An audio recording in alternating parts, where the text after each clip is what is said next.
I just want to be brief here. Thank you again to Dean Pottinger and Dean Stevenson for having me here. A little bit about the libraries. We do have locations in Traverse City, and we do have library services to all of our off-campus sites. So you will be seeing a librarian at some point. One thing about our librarians is that we are all faculty, so we are held under the same rigors as the teaching faculty. We are supposed to produce scholarship and all of the other rigors that the faculty have. Another thing, there are like 5 major things that I want you to remember. But one is that for each department, you have a librarian assigned to you. Can everyone hear me? Okay. No? Okay, so I'll stand up here. So you have a librarian assigned to you. Our webpage used to have pictures of all of our lovely faces, but we've kind of changed it. It's a little confusing. But I'll show you what that is first. So I advise you to get to know your librarian, because as you're conducting your research and as you're getting ready to do your thesis and as you're progressing and working on a project, you're going to have research questions. The library pays for subscriptions for you, research database prescriptions for you to use, so you don't have to rely on Google Scholar. You don't have to try to recreate the wheel every time you do research. We pay for and provide all of this for you. And I was going to just demonstrate, we have that on our website, and as you can see, again, pretty easy, just gvsu.edu, oops, oh, wrong way, .library, or /library. And I'm a Mac user, so that's my excuse.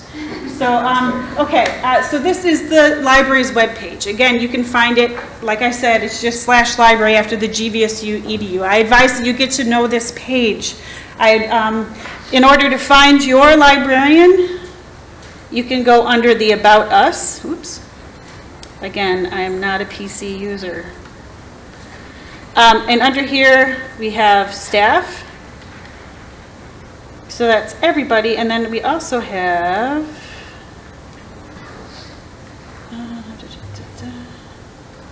liaison librarians. I'm sorry.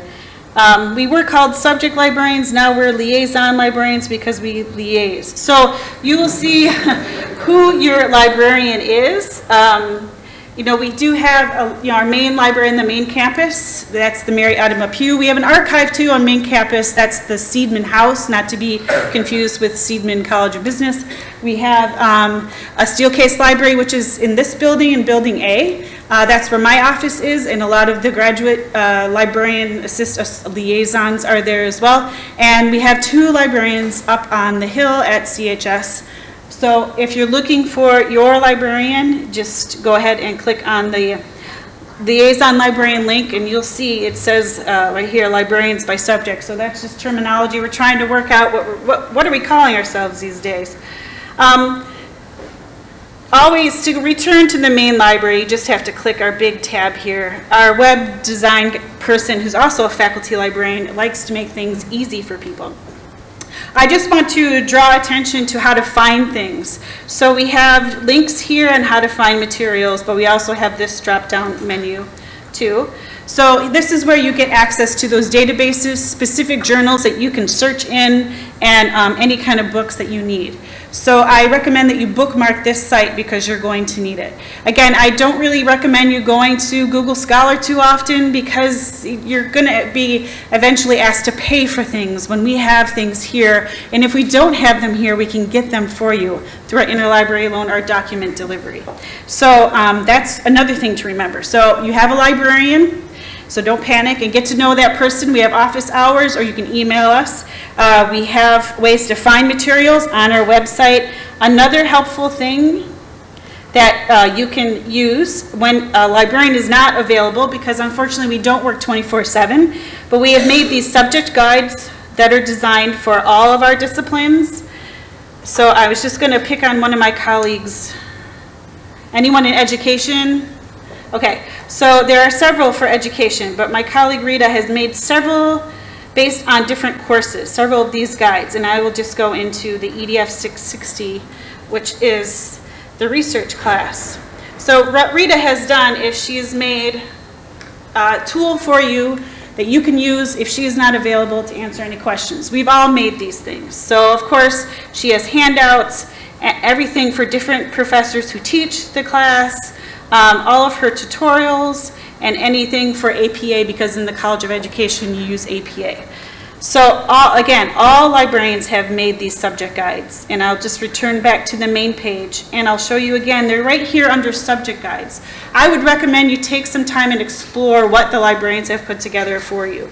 That is number 3 things. The third thing to remember. Number 4 is document delivery, and if I go in here, it's going to look different from what you will see.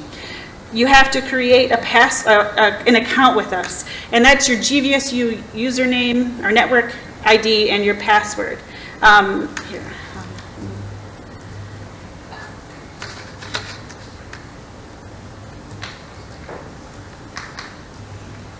Sorry, bear with me. A little technology here. Okay. I've already signed up, but what happens is if I request a document, like an article that we don't have, I do it through document delivery and it'll show up here. You'll get an email saying, hey, and it's usually within 24 hours that you get a rapid interlibrary loan. So you will log in through the document delivery and there you have access and see I have requested 2 electronic articles that we didn't have here in the library, and they turn around and give them to me quickly. So this is something, again, it's on the main page, it's document delivery. Set up your account. Another thing that you're going to want to set up, which I've already done, is where do you want your things dropped off at, which library, or if you're off campus, you have the option of having things delivered to your house. However, you do have to pay for shipping and handling, but those will be the only charges that you have when you deal with interlibrary loan or document delivery. So we try to make access to information as easy for you as possible, because we want you to be successful. So if you can't find an article, you can email your librarian. We could walk you through this step. We won't do it for you. We all have graduate degrees too, and nobody helped us do our research. We had to go and spend hours in the library ourselves. So we're not going to do your research for you, but we will help you in that process. Okay, and then let's see. So that's 4. And the last thing is, I get a lot of questions, and I always forget to bring this up. It's just, whoops. New website. How long do I get materials for? Oh, I'm at OCLC.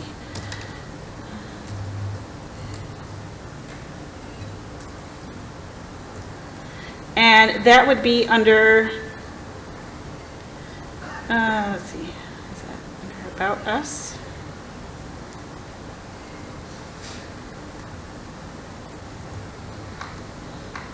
See, they change things, and okay, so it tells you, like for graduate students, if you're to check out a book, you get it for 12 weeks, and it goes through how you can renew it.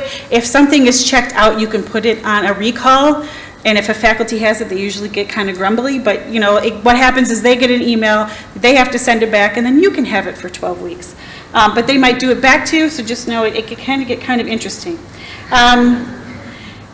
We do have fines and some fees. We have audiovisual, that's graduate students again, is 4 weeks, and how the renewal process goes. You could check out a laptop if you're on campus and you've forgotten yours. And then our journals are for 4 days, but a lot of our journals are electronic, so you can have access to them anywhere you have internet access. That is it for me. So just the 5 things. You have a librarian. Where to find information, please go to our library's webpage. Again, it's gvsu.edu/library. We have those subject guides that we put together for you when we're not available. We have document delivery, so we give you information, and then how long periods are for borrowing. I can never say that word. Okay, so that was all I have to say.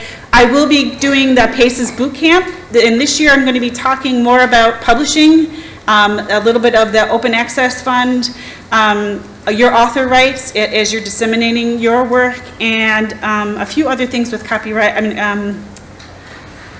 Citation management tools. When Dr. Smart was talking about not writing down his citation, we have some new citation tools, so I'll be demonstrating some of those for you. So you have one place to go online. It's all open access. So that's it for me. Come to the library, meet your librarians, and have a great semester. Thank you. Hello. Career Center, all about jobs, internships, whatever. And so just to get a feel for who we have in the group, I'm going to ask you a few questions and ask you to give me a good strong show of hands in terms of which of these groups you think you fall into. So I'm wondering how many of you are here having already been employed in what you consider to be a professional level position. And so now you may be looking toward promotability or to become an expert in your field. How many? Let me see hands. Get those way up. Okay, good. How many of you are looking to enhance your credentials so that you can enter the professional position? See hands. A lot of health careers here, I bet? Yes? Okay. Anybody here looking to just flat out change careers? I've been in something, been involved in it, and now I'm looking for something different. Anybody? Let me see hands. Okay, just a few though, that way. All right. So how many of you would say you're in a business program? Okay. How many are health careers?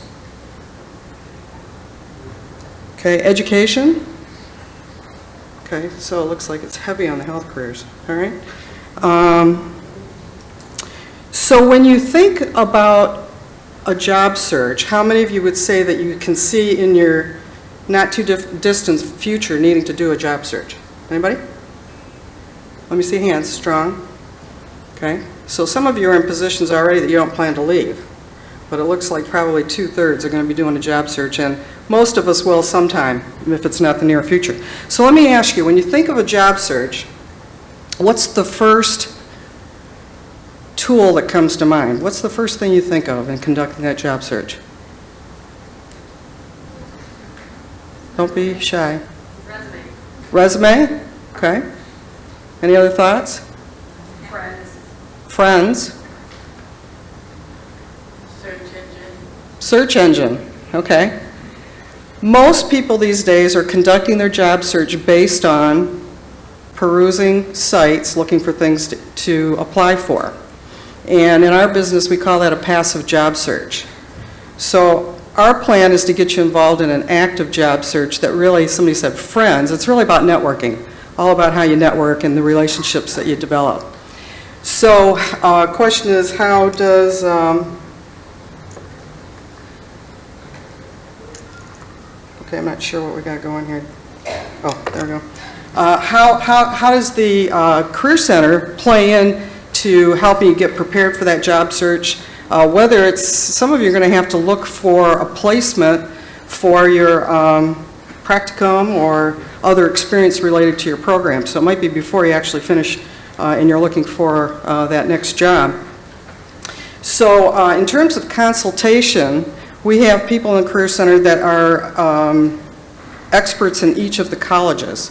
So we will be able to talk with you specifically about the field that you're pursuing.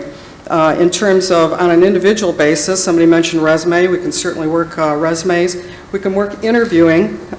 Sometimes people, you know, it's not their favorite thing to do in terms of getting in front of people that way. So on our website, we've got a thing called Big Interview that you can use on your own, or a practice interview in the office.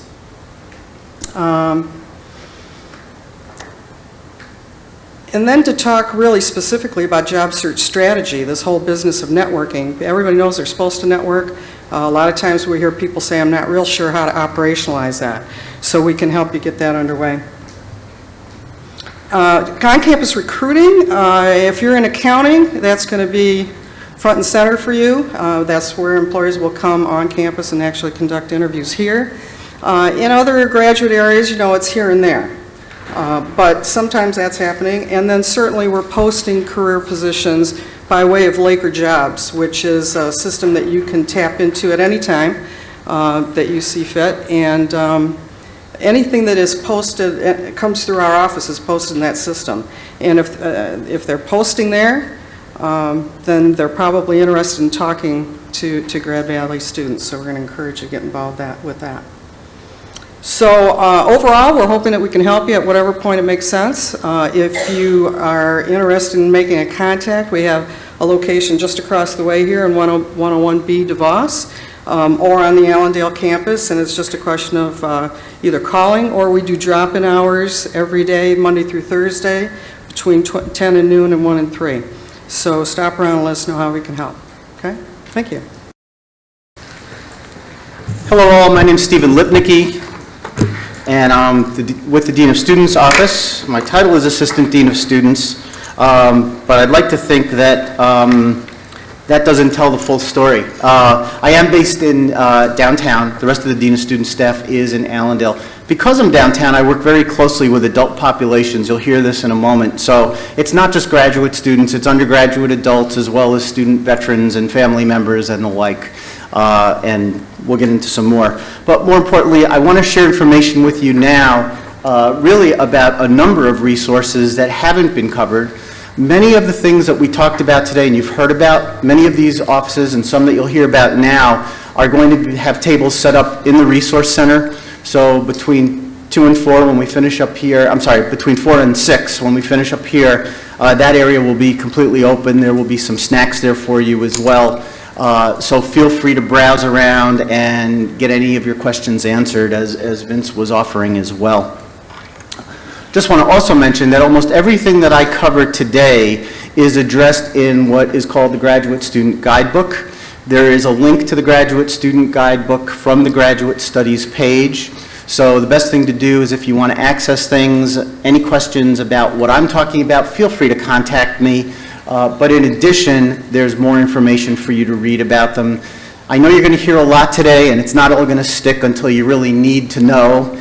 And then what I want to make sure you know is some of the things that are available and how you find them when you need them. I'm not going to expect you to try and know all the intricacies about all these different programs and departments. Okay, sound good? Okay. One other thing I'll point out is on the Graduate Studies website, when we're done, all of the presentations that you've heard tonight, all the PowerPoints will be posted. And are we going to have audio posted as well? We are. Okay. The audio takes a little bit longer to connect and to sync with the PowerPoints. So the slides will be up Friday. The audio might take a couple of weeks. Okay, thank you. So a few people to know, Dr. Thomas Haas is our president. You're very likely to see Dr. Haas, whether it's because you're involved with things in your program or just being around campus. He goes by T. Haas. He is very approachable, very easy to talk to. He loves talking to students. So if you should see him and just want to go say hello, introduce yourself, tell him about what program you're in, he's certainly going to be very receptive and will want to know what you're doing and probably have some words as well. Dr. Gail Davis is our provost that oversees all of academic and student affairs. And then a few other people that would be important to know for any graduate student. The dean of your college, along with the program director. Each program has its own program coordinator or program director. Again, the graduate program director is probably your best person to know outside of individual faculty members. With the exception of 1 or 2 programs, the graduate program director is part of the faculty. Business is an exception to that on the MBA side, but I don't think there are any other exceptions. Graduate Council is how the university voice for graduate students and graduate faculty are heard. So Graduate Council meets throughout the year. We have 2 faculty members, well actually a faculty member that chairs all of Graduate Council, and then we have 2 subcommittees.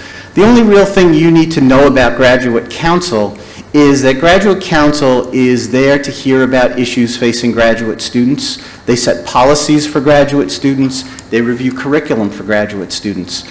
What we do offer as an opportunity is there are 2 seats on Graduate Council that are actually reserved. These are voting seats that are reserved for graduate students. So if you have any interest in learning more about that opportunity, I don't know right now whether one or both of those seats are open, but the recommendation comes through the Graduate Student Association, and if you're interested, The Graduate Student Association would be the folks to let know that if the opportunity arises, you'd like to be considered for one of those two positions.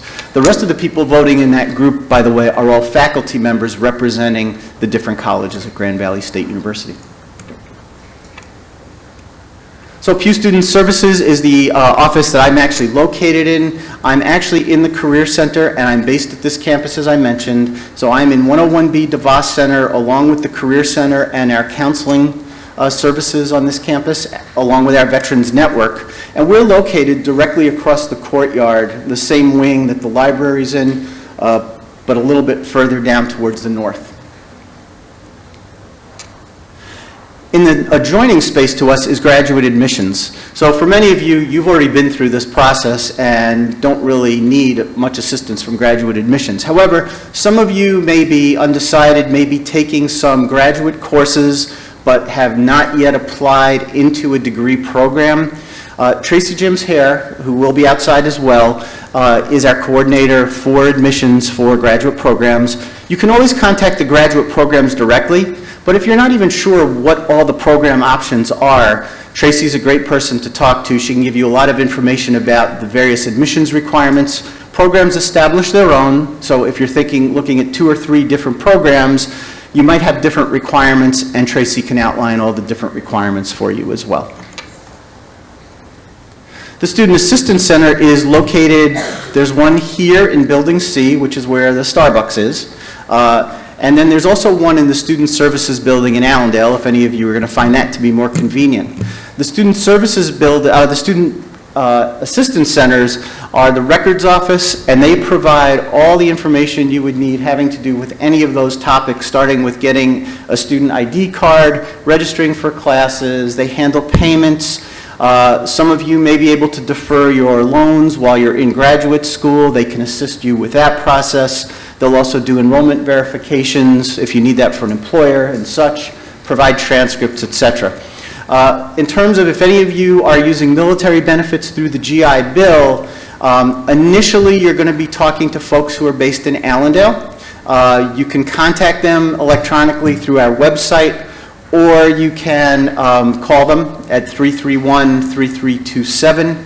We will have a table also outside for any veterans. It's called the Veterans Network, and I will actually be at that table along with one of my colleagues. So we can help answer any questions for anyone who's had prior military service or using benefits from prior military service. Financial aid is also based in Allendale. It is one of the few areas where all of the office staff is in Allendale. Most everything else, we make sure that we at least have some level of service at the other locations. But because financial aid is so much of an electronic process, most students don't actually go down and meet with a financial aid advisor. They're typically able to do things online and then have questions answered through the phone bank at the financial aid office. We do have a series of scholarships, but as you might imagine, the bulk of what you'll find are for undergraduate students. Nevertheless, in some of your programs specifically, there can be money available, and this is money that may be university money, but often it's external scholarships that are trying to help students who are going into their fields find the funding sources to do so. You can actually go to that website, gvsu.edu scholarships. You could do a search with the criteria of being in a graduate program or specify the program you're interested in, and you can do your search that way. You can do a customizable search. If you're still having trouble, call the financial aid office. They can assist you with that as well. Okay? Another thing I like to just point out, because it's hard to find information about, is as you're going through the semester, if anything comes up where suddenly, well, let's say, I don't want to say that your transmission went because you can't get it fixed for $500, but let's say your brakes went and you can get them fixed for $500, you can actually request a $500, up to $500 emergency loan from the financial aid office. The requirements for that is that you would sign a promissory note promising to return that payment by the end of the semester. So it typically works best. They will ask if you're employed and how many hours you're working, just to ensure that you're able to have the funding to pay that back. But then they'll award you up to a $500, not scholarship, but a loan. Okay? The other thing to know about graduate loans at the federal level is there's really everything that's available right now for graduate students is unsubsidized, which changed a few years ago, which means if you're borrowing money, you start accruing interest initially. You don't have, immediately. You won't have to pay it right away, but the interest starts to accrue. The clock is ticking, and if any of you have had loans previously, then you pretty much know what I'm talking about. If you have questions, come talk to me, or you can contact the financial aid office about that as well. We also have a series of web resources that the financial aid office has put together, and it's really intended to help students with financial literacy. This has become a really big issue, especially for undergraduate students, but it would have been helpful for me as a graduate student to have access to some of the information that we now have gathered for you. So I just wanted to make you aware of that website. It's called Money Smart. And you can go to that and get a lot of information as well pertaining to financial literacy, loans, etc. On the topic of academic support, I only really want to talk about a couple of things because Dr. Smart actually covered a good many of these when he was talking. So the two things that I really want to make you aware of are, number one, disability support resources. So the Disability Support Office will provide accommodations for physical and other types of invisible injuries that people may have. Contact them if you have any doubt. If you think you might be eligible for an accommodation, it's better to call them and ask them rather to make an assumption that you wouldn't qualify for it. You don't have to get into, in many cases, you just have to be able to speak to what your accommodation is that you're requesting, and they can make that determination for you and often approve it immediately. Some will require some kind of documentation, but it's going to be case-by-case basis. They'll be able to answer that best for you. The other thing that Dr. Smart didn't cover is something that's relatively new, and it's called Speech Lab. And Speech Lab was created about a year and a half ago, and they're really trying to get it going now, but it's really intended for students who haven't had a lot of experience with public speaking, or those who maybe haven't done it in a while and maybe are looking for some pointers on how to be very effective. And when you get up here for your 5 or 10 minutes or 15 minutes to present information, you want it to be as succinct and get your point across as quickly as possible. And hopefully by using Speech Lab, you'll do even better than me. So hopefully that'll work out for everybody. The next thing I want to just talk about is the personal counseling and various counseling services that Grand Valley State does offer. We do offer counseling at a number of different site locations, and we do offer individual counseling opportunities as well as group, depending on what people are interested in. We also have crisis intervention services and as well as mediation services.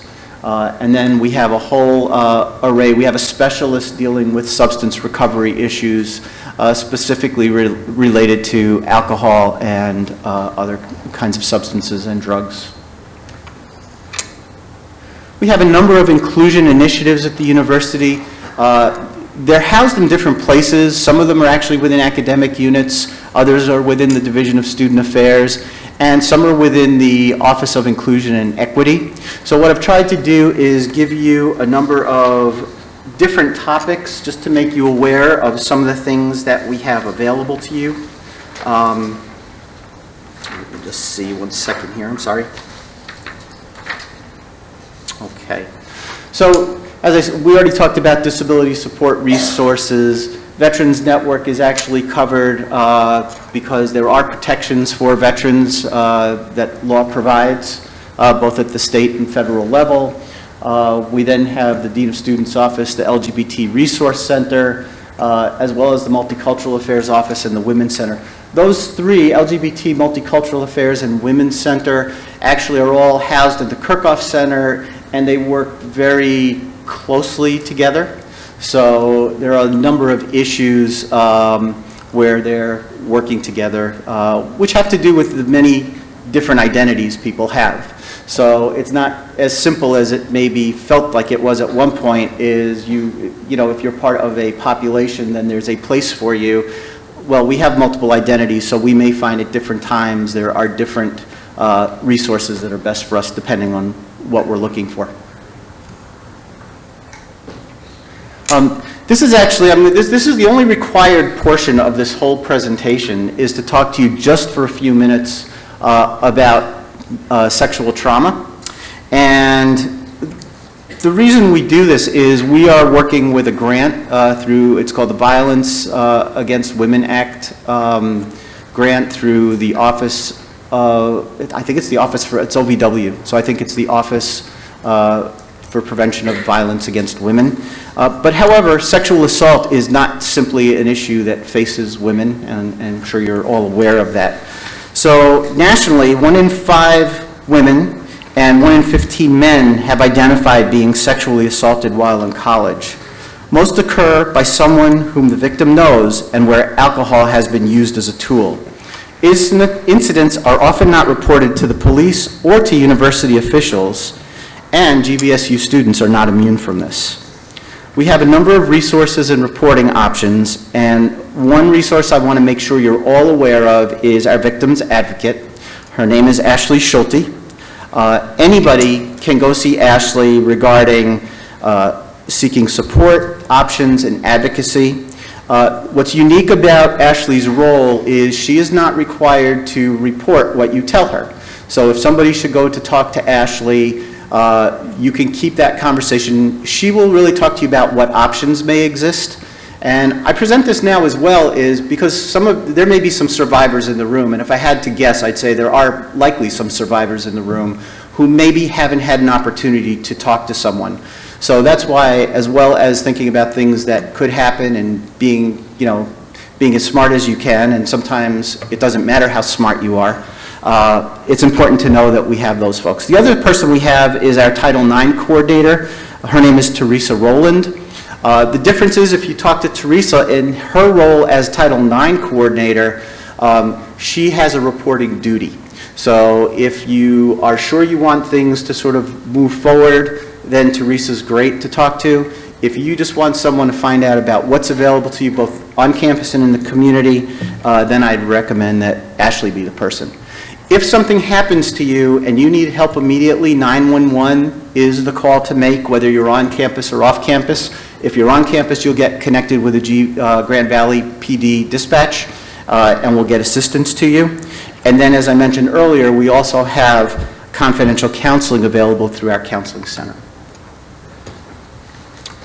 Just a little bit of information for our current and former military service members. I won't go into too many details other than what's there. And to also tell you one other thing, Mark Hicks is a Veterans Resource Representative. He is working with my office. He's actually employed through Michigan Veterans Affairs Agency, and he spends 20 hours a week at Grand Valley and the other 20 hours a week at Grand Rapids Community College to help our student veterans there.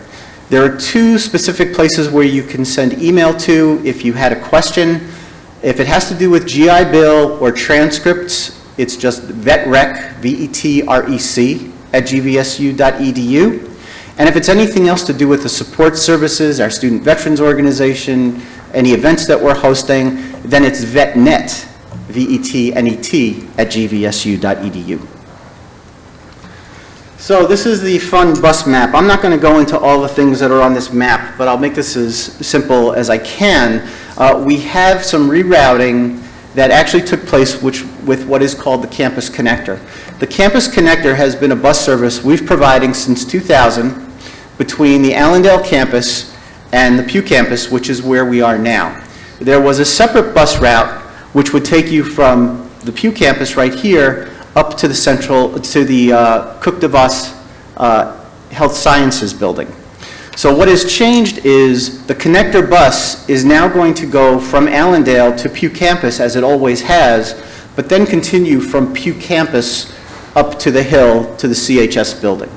So I think that'll be really great for people we have a lot of students who do go back and forth to CHS, and they were forced to take a second bus. Now you will no longer need to get off the bus you're on. You can remain on there, and they will take you right up there.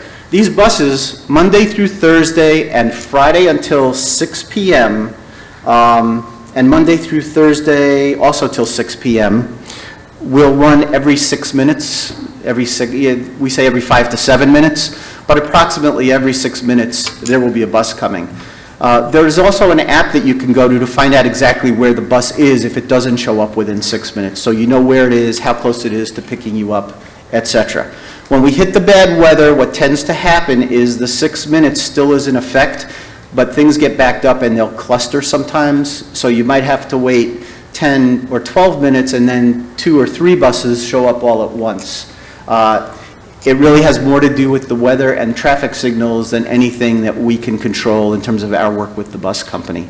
But we're excited about the new service. So after 6 p.m., the frequency drops to about 12 minutes. Okay, so you go from every 6 minutes a bus will be there. You know, for me, for every 6 minutes, I don't even check the schedule. I just go out because I know there's going to be a bus there. And even for every 12 minutes, I might not check the schedule. I might just run out knowing there's going to be a bus coming in a few minutes. Once you get after 9:30, it moves to a 20-minute schedule. And then Friday, Saturday, and Sundays, we do have bus service running, but that bus picks up every 50 minutes, 50. So once Friday night, 6 p.m. rolls around until Monday morning, if you're taking our buses, check the schedules, because otherwise you're going to find yourself waiting a long time at a bus stop if you happen to just miss the last one. Okay. Another thing about the bus service, you can ride any bus for free within the Rapid system. You just have to show your ID. Most of the times, if you're on campus using the Campus Connector, the bus drivers won't even check your ID. But if you wanted to take the Silver Line or any other route to connect to somewhere else, those bus drivers will typically ask for your ID. They also have, every bus has access for people with disabilities and chairs. They have a ramp, so the buses deal and people can get on the buses. They also all have bike racks. The bike racks only hold 2 or 3 bikes, but most of the time that works out just fine because there just aren't that many bikes traveling back and forth. We do have a second line run. I just want to mention a couple of things that are up here. So we talked about the first bus run, which is the number 50. You'll hear it referred to as the number 50 or the Campus Connector. In addition to that, if you need to get to the Rapid Central Station, you can take the 7, 12, or Silver Line to get you there, because we don't have a bus from Grand Valley running to Rapid Station anymore. We used to do that, but we're now moving it directly to the Hill. We do have a weekend and an apartment route that runs around the different apartment perimeter in Allendale. So we hit all of those different apartment buildings. There's a north version and a south version. During the week, we run 2 separate buses. On the weekend, the connector will just continue and do that loop. So everybody will get covered. So we have the service going to all of the apartments, plus running it between Allendale and all the way to the Hill.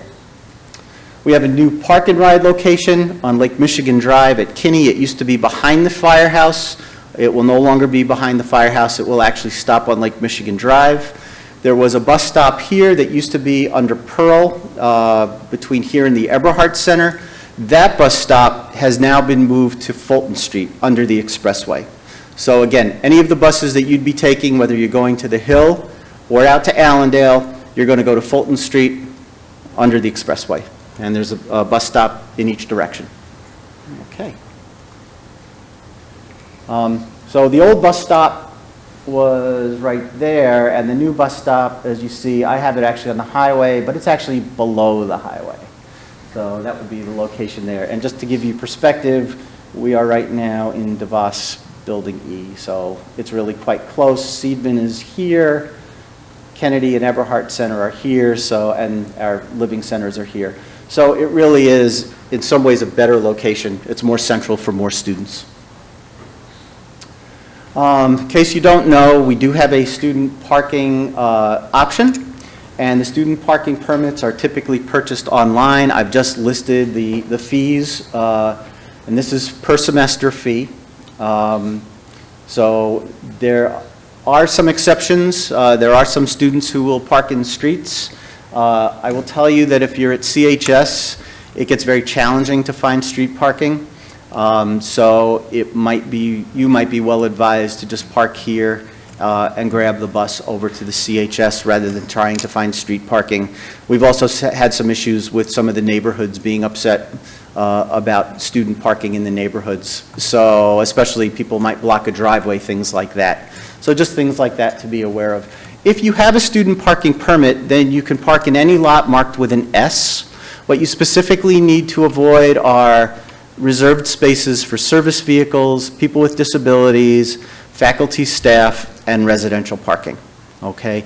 If there are meters, typically they are going to be enforced. And after 6:30 p.m., you can park in faculty, staff spaces.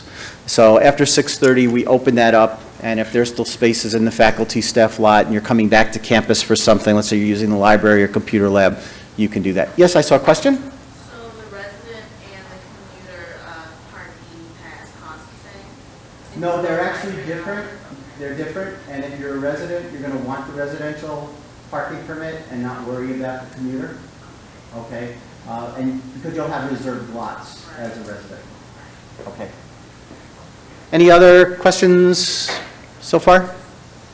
Okay. All right. I want to talk a little bit about safety.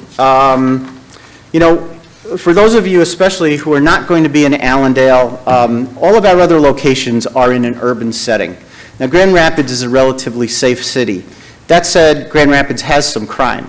And so what I'm going to recommend is a few different things that we've learned over time from our public safety folks about the things that people can do to sort of help keep you safe.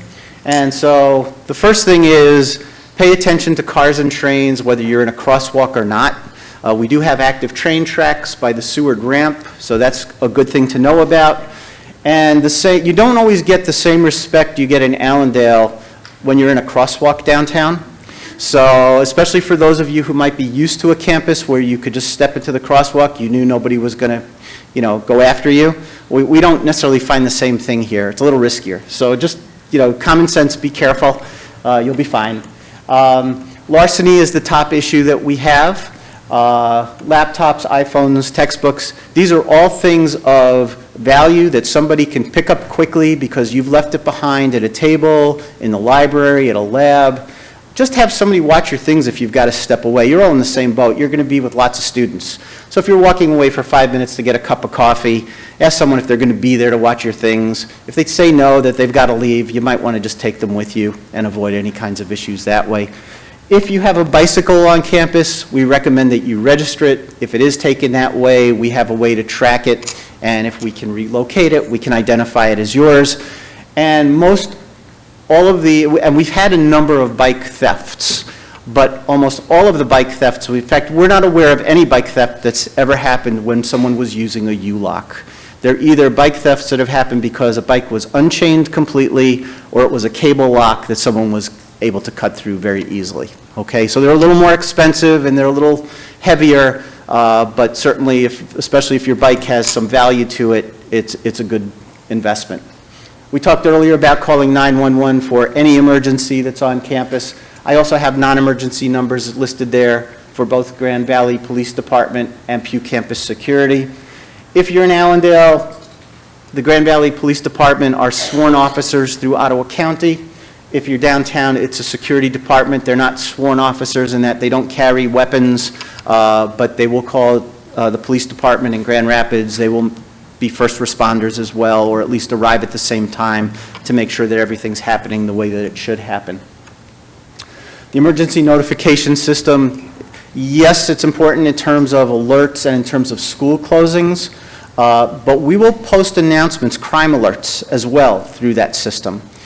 So if you're trying to get information on crime alerts and things like that that might happen, you can sign up for that. I recommend you actually go to the Grand Valley Police Department website. It's just gvsu.edu/GVPD.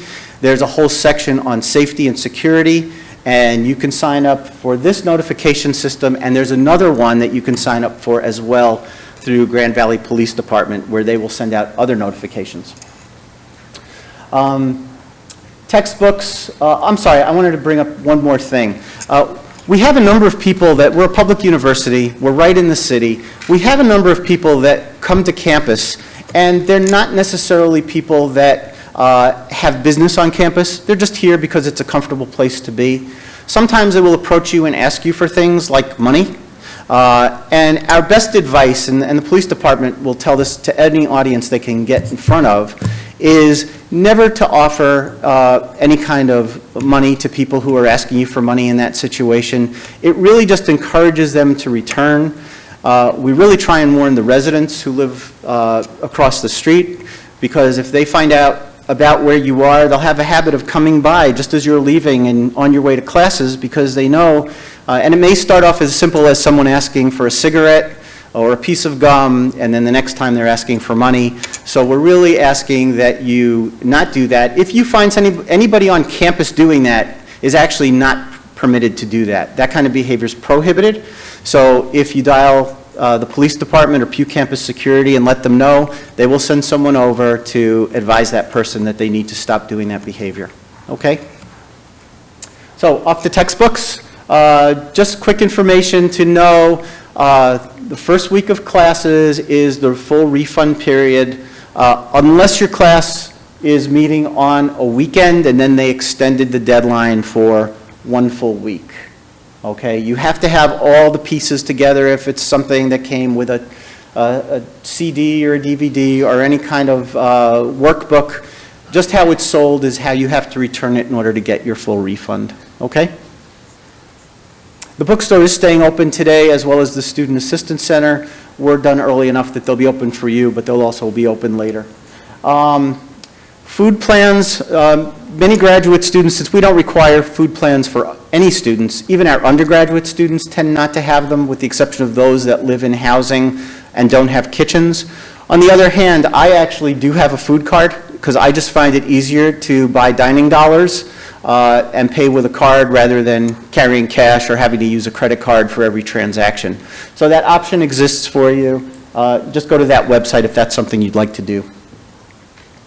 And then in terms of fitness, we have 2 opportunities. One is really part of your fees and your tuition as a student at Grand Valley is with our field house in Allendale. There are a few classes and things that charge a fee, but most everything else in terms of working out, using courts, things like that, there are no charges, and you can go to the field house when you'd like and take advantage of the things that they have there. There's also a climbing wall as well as different courts.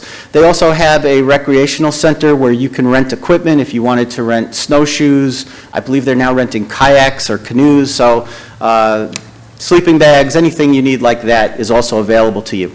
Because there's nothing downtown, we established a relationship with the YMCA several years ago, and we continue to do this. You see the rates there, which is a discounted rate that the YMCA has offered Grand Valley students, as I said, since I think 2003. I believe that's when they opened. So we've had that relationship right along. It's $160 per semester for an individual, $360 for a family membership if somebody has yourself and a bigger number of people, kids, etc. As you could see, for 2 people, it doesn't make sense. You're better off doing individuals, but if it's 3 or more, that's where the $360 family membership can make some sense. We're not endorsing it. We do have somebody out here who'll be able to give you information about it, but it's a great facility. So if you're not sure about it and you want to just take a walk over to the David D. Hunting, it's directly across the street. If you do choose to join, you not only have access to that facility, but you have access to any of the facilities that are part of the Greater Grand Rapids YMCA. So it's not just limiting you to the one club. You can go to any of those that they're connected with. Okay? I saw a question in the back. That was my question, if it was used at, Yeah, and you need to just check. They're on the web page. The web page lists all the. The web page lists all of the clubs that are participating and are included in this membership package. Okay. The other thing that I just want to let you know are some resources. If you're living in Grand Rapids, there's some unique requirements and ordinances regarding rental properties in Grand Rapids. I have a booklet that you can pick up at the back table. on living in Grand Rapids, and it talks to some of those ordinances and some of the expectations that both tenants and landlords have in terms of that relationship. If you have other questions about that, feel free to get hold of me, and I'd be happy to give you any information that I can or refer you to people at the city. And then there are just there's a lot going on in Grand Rapids, for those of you who may not know the town. So we also have information out there. In addition to the websites, I've got booklets on food venues as well as Experience GR that you're welcome to pick up when you're coming around later. And I think with that, the other thing I want to mention is we have a survey we'll be sending out to you. We do ask that you complete it. We review it after every graduate orientation to try and make this